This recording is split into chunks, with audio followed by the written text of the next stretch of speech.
નમસ્કાર, ચક્રવાત ન્યૂઝ સાથે હું છું જાનવી। તો આજના મહત્વના સમાચારમાં વાત કરીએ તો સ્વામિનારાયણ સંપ્રદાયના એક પુસ્તકમાં ભગવાન દ્વારિકાધીશ અને દ્વારકાના ગુગળી બ્રાહ્મણ સમાજ વિશે કરવામાં આવેલી વિવાદિત ટિપ્પણીએ હિન્દુ સમાજમાં ભારે રોષ ફેલાવ્યો છે। આ મુદ્દે દ્વારકામાં સખત વિરોધ જોવા મળ્યો, જેના ભાગરૂપે આજે દ્વારકાધીશ મંદિરના પૂજારીઓ, સમસ્ત ગુગળી બ્રાહ્મણ સમાજ 505 અને વિવિધ હિન્દુ સંગઠનોએ એક વિશાળ રેલીનું આયોજન કર્યું। આ રેલી ભગવાન દ્વારિકાધીશ મંદિરથી શરૂ થઈ અને HDM કચેરી સુધી પહોંચી, જે દરમિયાન ચુસ્ત પોલીસ બંદોબસ્ત વચ્ચે સૂત્રોચ્ચાર ગુંજી ઉઠ્યા।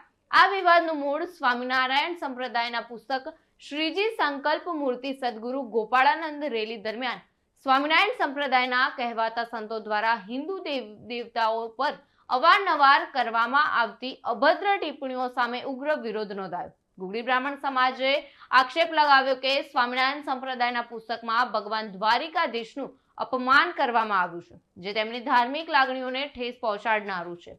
રેલીના અંતે સમાજે HDM કચેરી ખાતે એક આવેદનપત્ર સુપરત કર્યું, જેમાં સ્પષ્ટ ચેતવણી આપવામાં આવી કે 7 દિવસની અંદર વિવાદિત પુસ્તકોની હોળી કરવામાં આવે અને સ્વામિનારાયણ સંપ્રદાયના પ્રતિનિધિઓ દ્વારિકાધીશ મંદિરમાં આવીને ગુગળી બ્રાહ્મણ સમાજની માફી નહીં માગે તો ઉગ્ર આંદોલન છેડવામાં આવશે।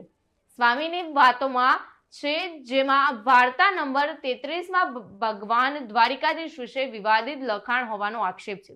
આ ઘટનાએ સમગ્ર દ્વારકા શહેરમાં તણાવનું વાતાવરણ સર્જ્યું છે। સ્થાનિક લોકો અને હિન્દુ સંગઠનોનું કહેવું છે કે આ પ્રકારની ટિપ્પણીઓ હિન્દુ ધર્મની આસ્થા પર પ્રહાર કરે છે અને તે સહન નહીં કરવામાં આવી। પોલીસે રેલી દરમિયાન શાંતિ જાળવવા માટે કડક બંદોબસ્ત ગોઠવ્યો હતો, પરંતુ સમાજના આક્રોશને જોતા આગામી દિવસોમાં પરિસ્થિતિ વધુ ગંભીર બની શકે તેવી આશંકા વ્યક્ત કરવામાં આવી રહી છે। હવે બધાની નજર સ્વામિનારાયણ સંપ્રદાયના જવાબ અને સરકારની કાર્યવાહી પર ટકેલી છે।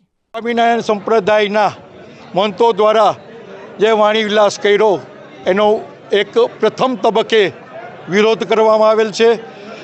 આજ આપણે SDM સાહેબને આપણો અવાજ PM ઓફિસ, CM ઓફિસ સુધી પહોંચે અને આ આવેદનપત્રમાં અલ્ટિમેટમ આપેલ છે કે 7 જ દિવસમાં આ પ્રશ્નનો નિકાલ કરે।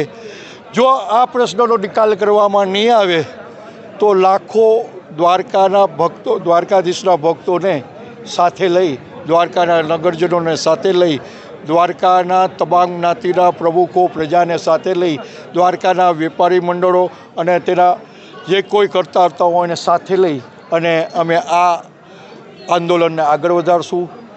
જરૂર પડીએ ઉગ્ર આંદોલન કરશું અને આનાથી પણ કોઈ વિશેષ પગલાં લેવાતા હશે તો લેશું।